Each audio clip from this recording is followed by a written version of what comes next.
Kunal, hi, good morning. Let me start by asking you, what's the setup looking like? Because the texture of the market has become that in the last hour, there's usually a sell-off.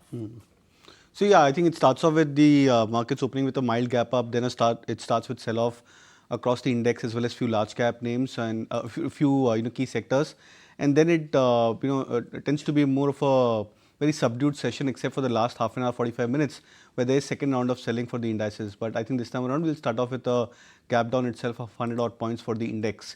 But I would still believe that over the last few days, what as a pattern, what we're seeing is two divergent market trends. One is that large cap stocks are still holding on to their key support points and the rally which we've seen over the last 1 week or so.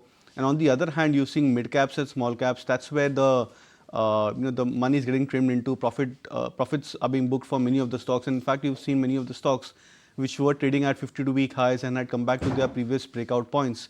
I think these are the kind of stocks which are actually seeing some sort of profit booking. So I believe that it's a balance which the markets are trying to go into, hopefully into the event. The India VIX is also at 23, 24 levels. That could add to maybe mild pressure, but I think at 24 VIX, if you're expecting 50 points to 100 points range for the index, which is less than 0.5%, that would still be considered quite positive. So net expecting the indices to consolidate, 22,700 remains to be a key short-term support for the Nifty. Okay, and in that lieu, Kunal, what are the stocks that you would recommend?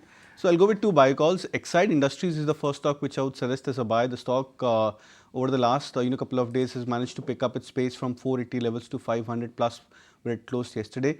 So the momentum looks quite strong and the stock has confirmed a breakout yet again about that 500 plus mark. So would suggest a buy with a target of 530. Stop loss could be kept at 494.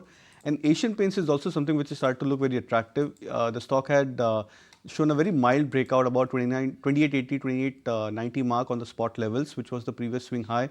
But more importantly, the indicators on the weekly as well as on the monthly charts are now on the verge of a breakout. So if there's any kind of a follow through up move, this could probably result into a much more decent short covering for Asian Paints. Buy with a target of 3100, stop loss at 2800.